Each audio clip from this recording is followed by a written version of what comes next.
Top quality और consistent performance के लिए सिर्फ सिल्वर पंप। टॉप क्वालिटी और कंसिस्टेंट परफॉर्मेंस के लिए सिर्फ सिल्वर पंप, नाम याद रखना। आभार यात्रा या कार्यक्रमाला अध्यक्षस्थानी उपस्थित असलेले महाराष्ट्राच्या उपमुख्यमंत्री आणि पक्ष प्रमुख आदरणीय एकनाथ शिंदे साहेब, राज्यमंत्री आशिषजी जयस्वाल,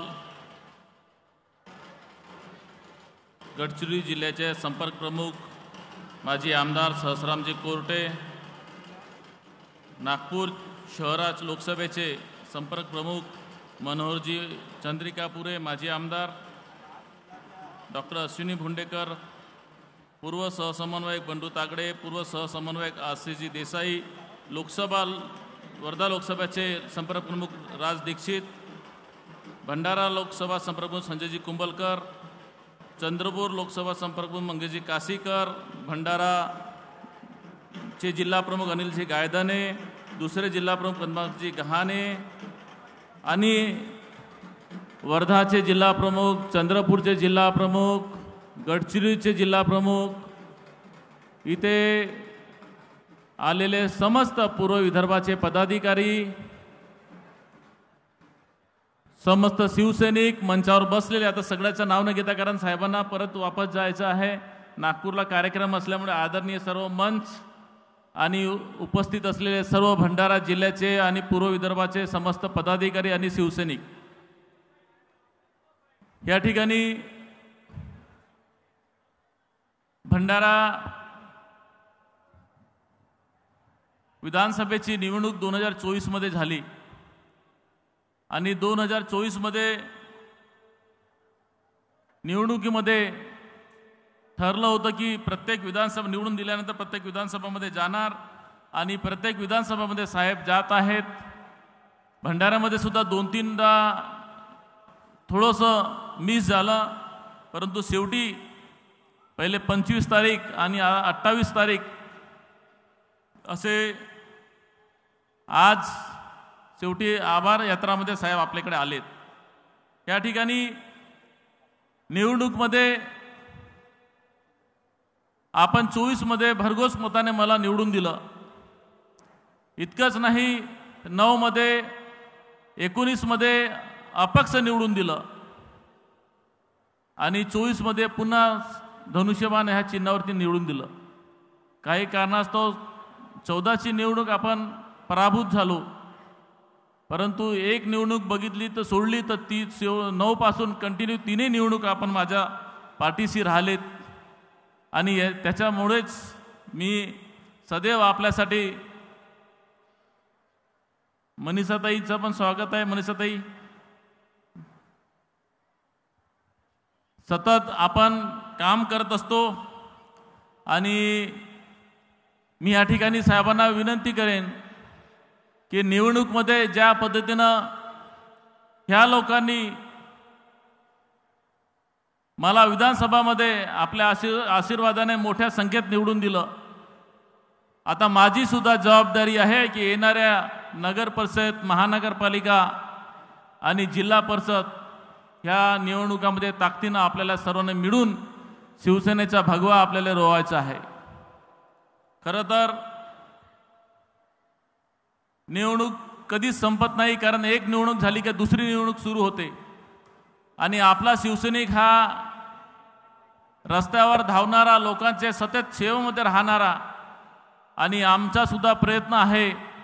साहेब, जेव्हा 2009ची निवडणूक मी जिंकलो तेव्हा एकच गाडी आमच्यासोबत फिरत होती आणि लोक आम्हाला हसायचे की ही शिवसेना काय, ही रस्त्यावरची शिवसेना, याच्याकडे काहीच नाही आहे असे हसायचे। आज तेच फाटके शिवसैनिक आमच्या ताफ्यात जेव्हा 10-15 गाडी घेऊन फिरतात तेव्हा आता लोक म्हणतात की आता शिवसेना कमी नाही राहिली आहे, तो भंडारा जिल्ह्यामध्ये नंबर 1 चा पक्ष झालेला आहे।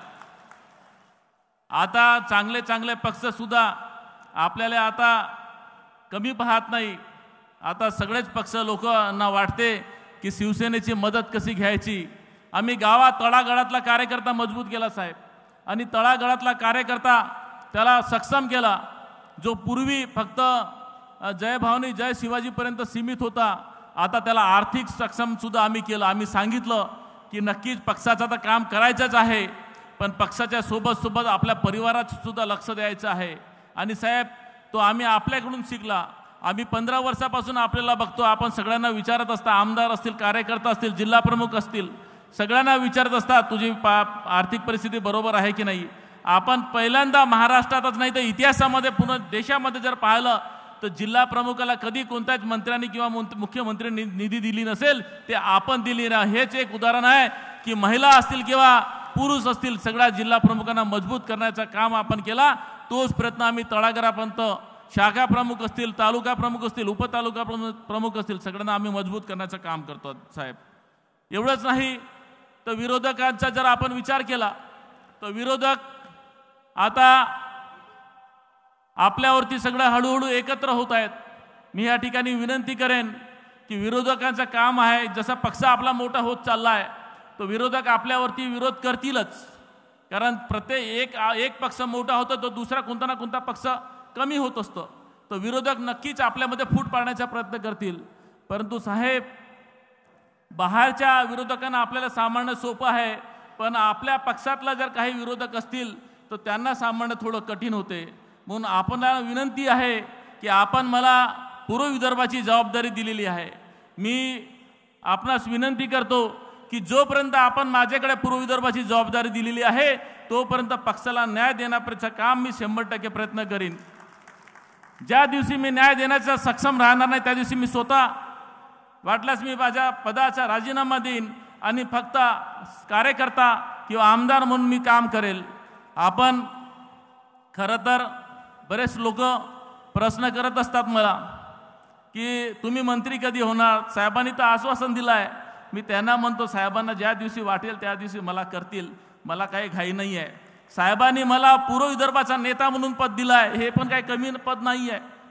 एवढा मोठा पद दिलं आहे, परंतु आपण मला मंत्री दिलं नाही, पण संघटनेमध्ये मी जबाबदारी दिली, मी ते संघटनेचं काम करत आहे. परंतु काही अडीअडचणी येतात की आमच्या कार्यकर्त्यांना, आता आपण सगळ्यांच्या बोलण्यानुसार आमचे जिल्हा प्रमुख आणि लोकसभा संघटक आपल्याला चर्चा करून आम्ही सगळे पद डिक्लेअर केलेत. परंतु आता काही लोक त्याच्यामध्ये विघ्न आणण्याचा प्रयत्न करतात. एक मॅसेज असा, जे काही बोलायचं असेल आपल्यासमोर आम्हाला बोलायला पाहिजे, हरकत नाही, आम्ही त्याचा शहानिशा करू, जो आपण आदेश द्याल ते सुद्धा पाळू.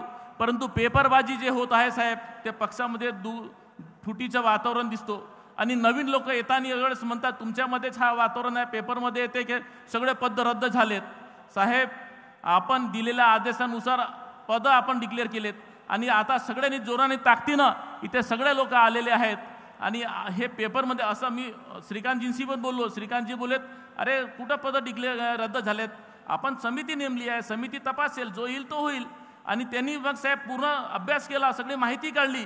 कोणी पेपर ते असं घडवून आणून राहिले ना, पक्षामध्ये कोण मतभेद टाकून आले. श्रीकांतजीने मला सांगितलं, नरेंद्र तू शांत बस, मी योग्य वेळी तो निर्णय घेईल, असं श्रीकांतजीने बी सांगितलेलं आहे साहेब. म्हणून आम्ही शांत आहोत.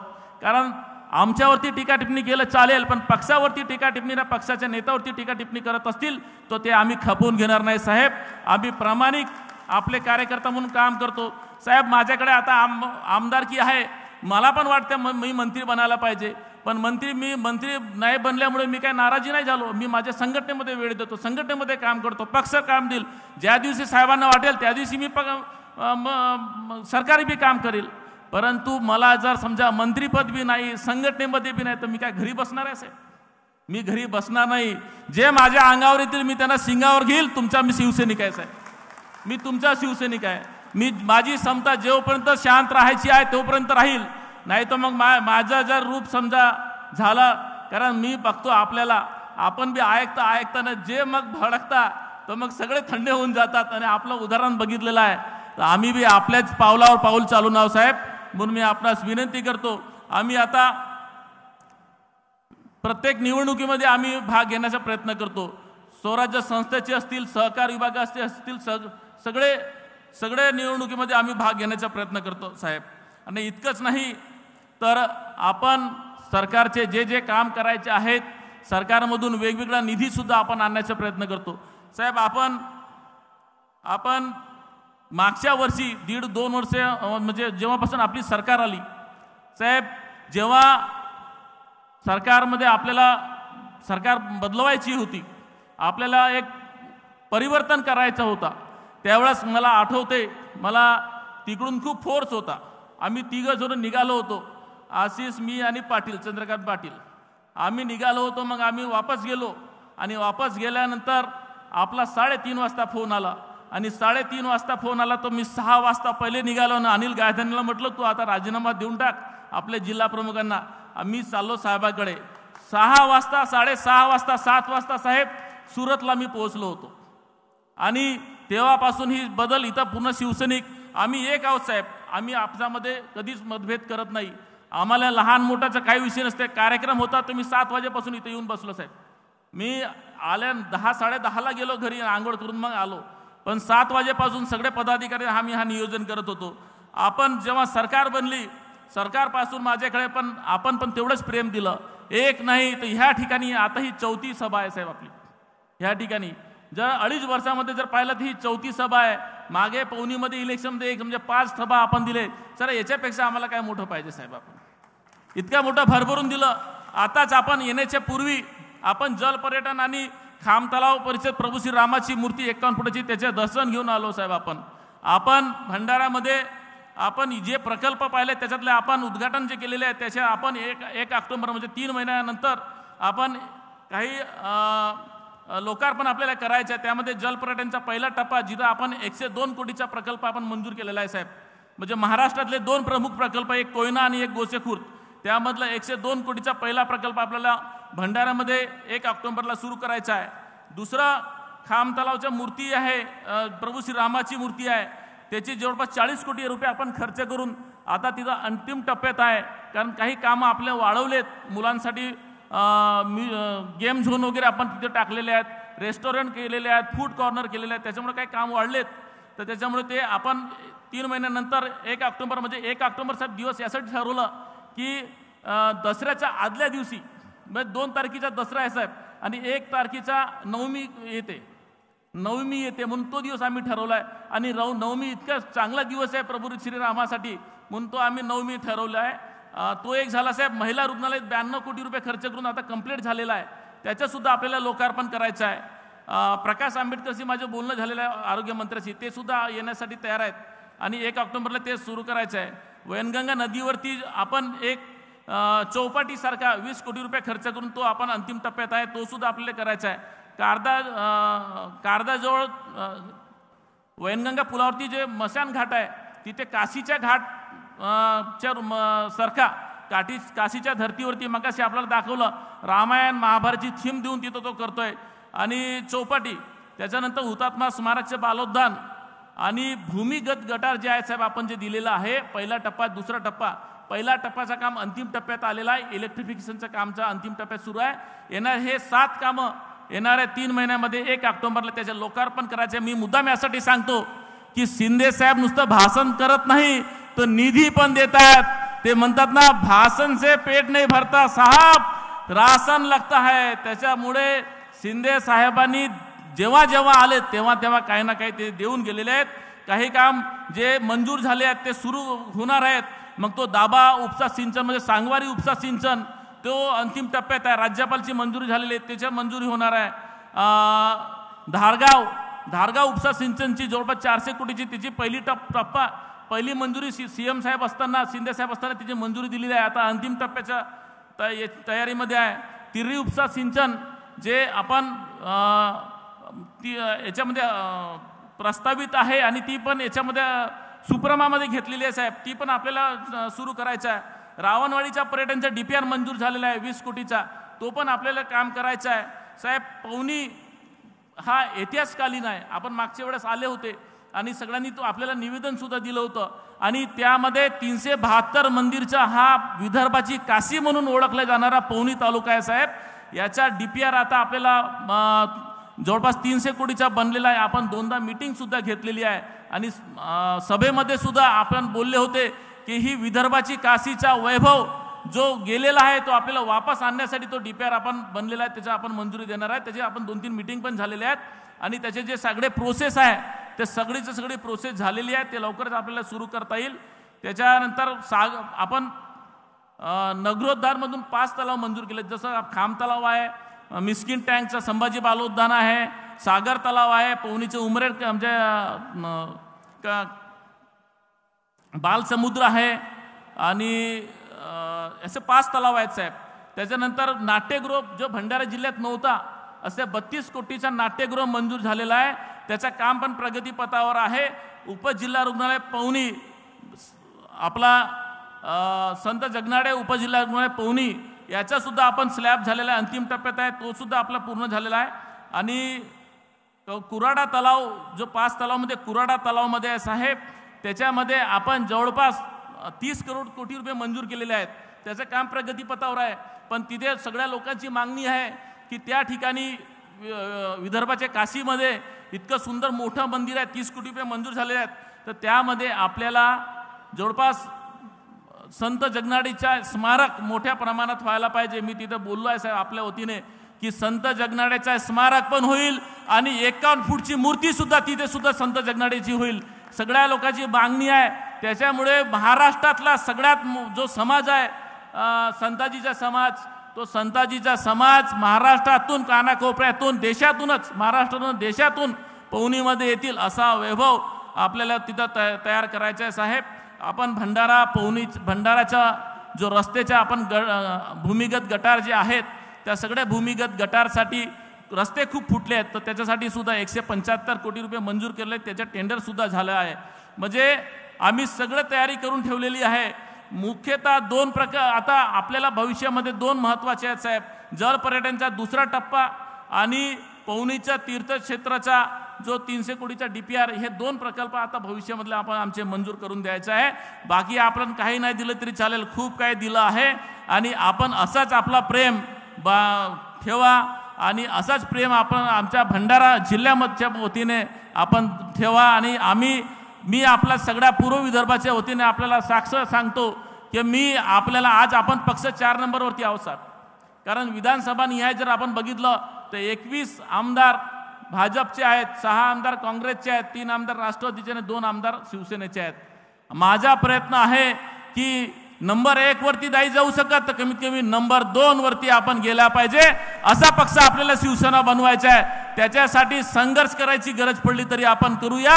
आपला पक्ष आपल्याला मजबूत करायचा आहे. आणि इथे उपस्थित सगळ्या शिवसैनिकांना माझी विनंती आहे, साहेबांच्या साक्षी सांगतो की माझी विनंती आहे, दिलेला शब्द आपल्याला नंबर 2चा तरी पक्ष, नंबर 1चा प्रयत्न करू पण नंबर 2चा पक्ष बनवण्यासाठी आपण सगळं सहकार्य कराल हीच अपेक्षा देऊन माझे 2 शब्द थांबवतो. जय हिंद, जय महाराष्ट्र. धन्यवाद.